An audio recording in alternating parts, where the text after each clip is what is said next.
bike too, because you actually move and go, and you pedal and move and go down the hills and stuff. So that's a good point. So I just I ride and I talk to God and look at the scenery, and God help me on this bike. I just talk to him about life in general while I ride the bike. And so that's but I found that's been helpful. I'm glad that I actually tried to find and pursue something. And then too, I go out with the kids and we shoot hoops. And I haven't done that in the last couple of days, but usually we go out and shoot hoops in the yard. We play 1-on-1 or horse or whatever. And I almost wanted to buy that bike today. That lady, and where did we go? To go look Academy. I saw look in the lady's face. There was no bikes left. There's like really no adult bikes left. There were 3 bikes. There were 3. Oh, I guess everybody and their mama right now is trying to get a bicycle or has bought a bicycle, because we went to you went to Walmart. I went to Walmart. There was nothing but small, like 5 to 7-year-old kiddie bikes left. And I'm like, where are all the bikes at? And I thought it was just like they just ran out of bikes. I went back there the following week, no bikes. This was multiple Walmarts, not just one. All the Walmarts in town I went through. And then today, all the bikes. Then today we went to Academy. They had too. They had 3 adult bikes left. 3. And they were like the racing bikes. Well, no, it was like $250 for the bike, which is that regular. No, that's but not there bad. was one was like $1,000. Oh yeah. And you notice that one's gonna sit right there. Ain't nobody buying that bike. But all the other bikes were like, the other one was there were only 2 other bikes, and then while we were there, somebody came in and bought one. It was like, I want that one. She just took the bike. I think she was desperate. She didn't even sit on the bike. No. I saw her with her. Did she sit on it? I think she was there with her friend, and she asked one of the guys working there. She's like, "Oh, how do you adjust this?" It was obviously a male bike. It wasn't a female bike. Yeah, it was a guy bike. It was a male bike, but she was trying to tell the guy, "How do you adjust this to get this on there?" And she was going to buy that bike because there's no other bikes to buy. But she didn't even sit on it. I didn't see her sitting on it. That's what I'm saying. She just came in and was like, "I'm going to get that bike." She didn't even sit on it. She didn't. Well, I think most people, when they buy their bikes now, they just want a bike to ride. I don't think they even care. I mean, as long as. But Natalie, if you would have seen that bike rack months ago, it was full they're of always mountain full. bikes. The bike racks over, but the top and the bottom are empty. And all of a sudden, I'm like, how are all these bikes gone? I mean, so everybody, this virus has caused around people to get in shape. I mean, it's it's a good and bad thing, but it's caused people to get in shape in a funny kind of way. You got to get your, I guess, energy out or you got to get some sunlight and just move, because if you sit around the house all day, you'll waste away, and you could get like sundowner syndrome because you're not getting any sunlight. Everyone needs that vitamin D I don't know what it does, but it gives you energy or energizes your body. Your body needs it for all whatever processes it has. No, I agree. But yeah, so you need to get that vitamin D. But when you're sitting in the house now and people get restless and stir crazy because you can't get in the car and just go anywhere. Like the only place you can go is the grocery store or to go get in the fast food drive-through line all the time. That's the only thing you can do because they shut down all the parks. They shut down, a lot of the boat ramps here. I mean, a lot of things are shut down. I heard they're opening back up the boat ramps in Seminole County again, slowly this time. I think they're going to have police officers or officers on standby to watch the ramps to make sure it's not full. Oh. And but that's what you have to do. You can't open anything and expect people to follow the rules of social guideline. They won't follow it. It's weird. If you tell them to follow it, they won't follow it. Look at the party you said you saw online last night in Georgia. I know, like 100 people at a party.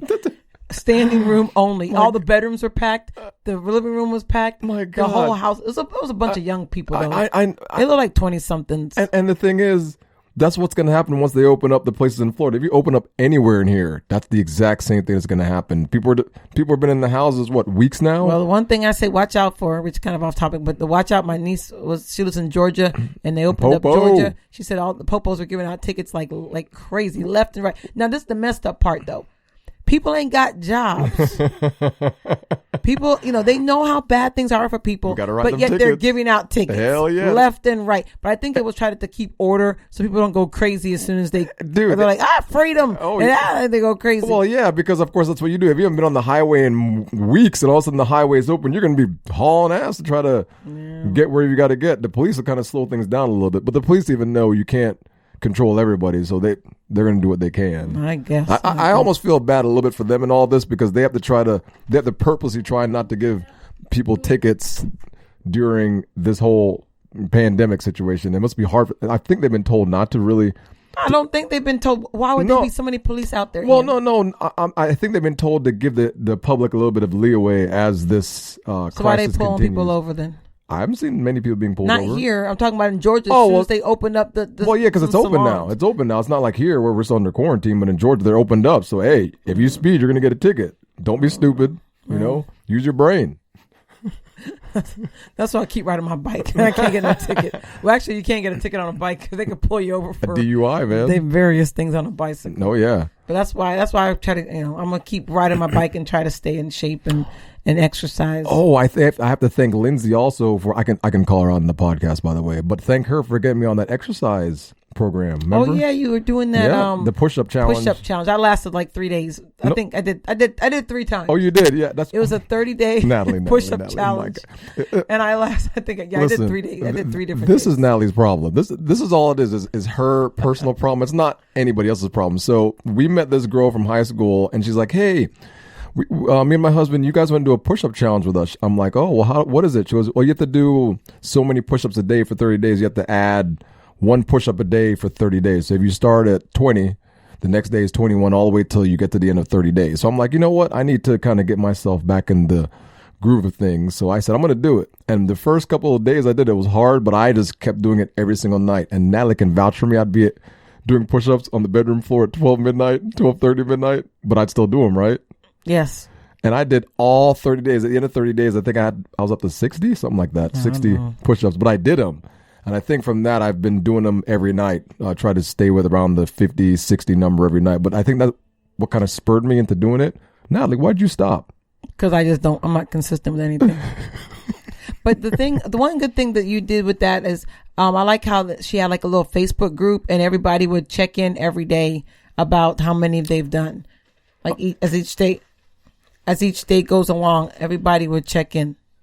And I think that helps with the accountability. It does. And that's one of the things too when you're trying to it does. When you're trying to exercise or when you're trying to start something or now that it's something different and you're trying to get that exercise in that you he kind of distracted me. He was mad. Sorry. Oh my God. Yeah, I don't know why he came in, but yeah. So now I don't even know what I was saying, but yeah, having the Facebook Messenger group with you had 3 or 4 people on there, and everyone's accountable and everyone checks in with each other. I think that was cool, and that's something good to do. Yeah, with I think because you know what it was. That's what kind of kept me in because when I saw everybody else doing theirs, I'm like, I ain't gonna be no punk. So I made sure I did mine every night because I wanted to post mine to say, yeah, I did mine. You know what? Those things are a good idea. Those groups are a good idea. Yeah, just a little Facebook group. Nothing spectacular. Just a little group in Facebook, a Facebook Messenger group. And then you just talk about back and forth. So yeah, if I got somebody to be accountable with, I might do a little better. Because right now you're accountable to yourself. I need. That's what I'm saying. I need to find me a professional. Anyone out there knows? Go hit me up on our Facebook page. A sports psychiatrist. Someone like a diet, not a diet, but like a food specialist, like someone who knows about people who have food problems. And they know how to help them. Cause I need one of those people that can help me break through, like a food therapist or something. I still think you have to just I know you want to lose it, but I don't think you're desperate to lose it. That's part of the thing. I could tell you this back to me again, but like I told you, there's like a mental block there with me and food. Like I know I want to lose the weight. I do. But then I also know I want to eat whatever I want to eat, and I want to eat now or whatever it is, whenever it is. I just want to eat that thing. And sometimes I just don't care. I'm just like, oh God, I want to lose this weight, but I just don't care. Like, I just want to eat what I'm going to eat. And then if I eat one bite, I can't stop until I finish all of it. Like, I got a food problem. I know I do, but I have to that's why I need to find like a food, somebody who knows how to, I started researching like tapping. I looked into tapping. Tapping? Yes. It's when there's parts of your body that you tap on when you have an impulse to eat. But the thing is, can't remember to damn well tap when I eat. I've never heard of tapping. Yeah, look it up. It's a way of. Does that work? It sounds like a bunch of crap. It does work, really? And people do it. Yeah, it does work.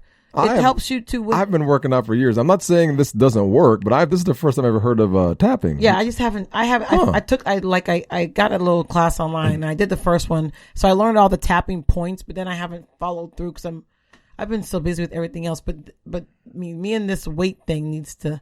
I'm telling you, I haven't lost any weight. I haven't lost any inches either. I'm telling you, the last time you lost it, you were consistent for about 2.5, 3 months. You were consistently working out, and you lost 10 pounds? I don't know. You did. This happened a year ago. That was like 2 years ago. Oh, damn. 2 years? It's been that long? Yeah. Oh.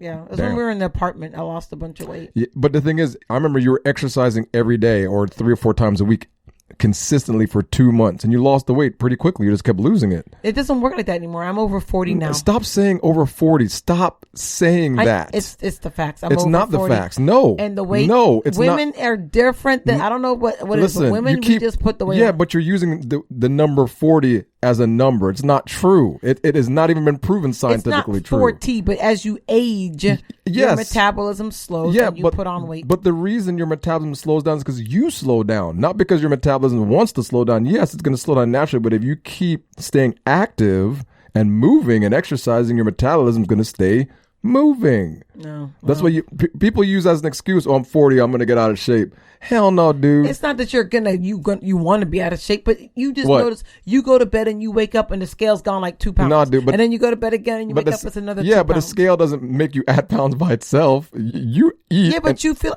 I eat fairly decent. No, you know what? I agree with that. You eat really good. I may go get a pack of candy every now and then. Yeah, but for the most part, you eat really good. But I've told you it's not that. It's that you don't eat enough, and then you skip meals. You skip breakfast, or you get up and eat a shake. And I keep telling you this. You eat your little shake, which has 160 calories. Then you don't eat for another 4 hours. Then you're famished. Then you eat whatever it is that you eat. You probably eat pretty good, but by then it's too late. And then you go another 4 or 5 hours, 6 hours to dinner. Then you're dead.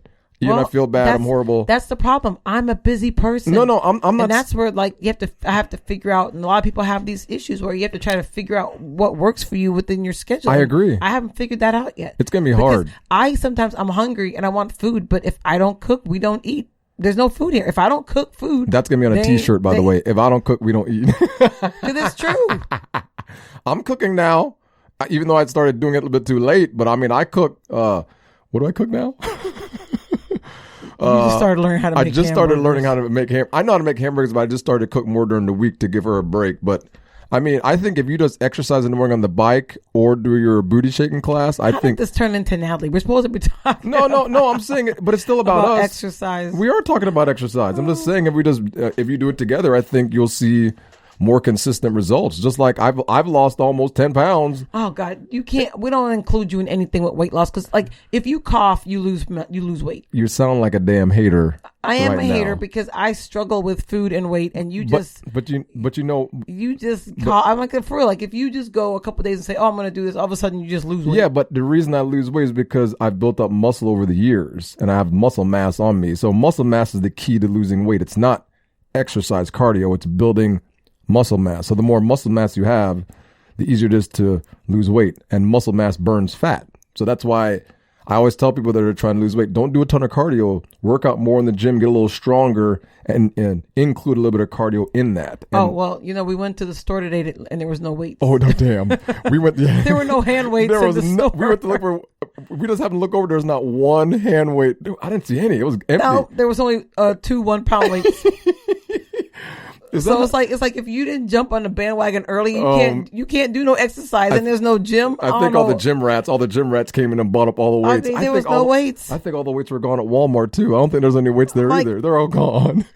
I'm like 5 weeks behind in my weight loss journey. I never knew. I sold my weights like 3 years ago, and I never thought they would ever come in handy until now. Yeah, you're telling me about weights. I'm like, well, how am I gonna get weights when there ain't no weights in the store? Yeah, there ain't no weights in the garage. Maybe I better lift some cans. I'm gonna go get some canned goods. I'm gonna get some cans and lift those. We'll fill the buckets with water and lift that. Maybe something.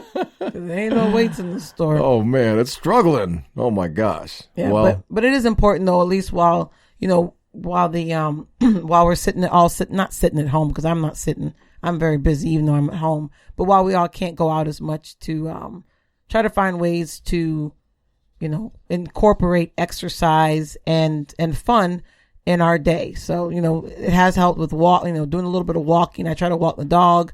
It has helped with the bike riding. Trying to find something that you like to do that requires you to move your body, like whether it's dancing. Like I said, there's lots of videos on YouTube. A great place to find videos of all kinds of dance routines and music, to exercise too. And, walking the dog, swimming.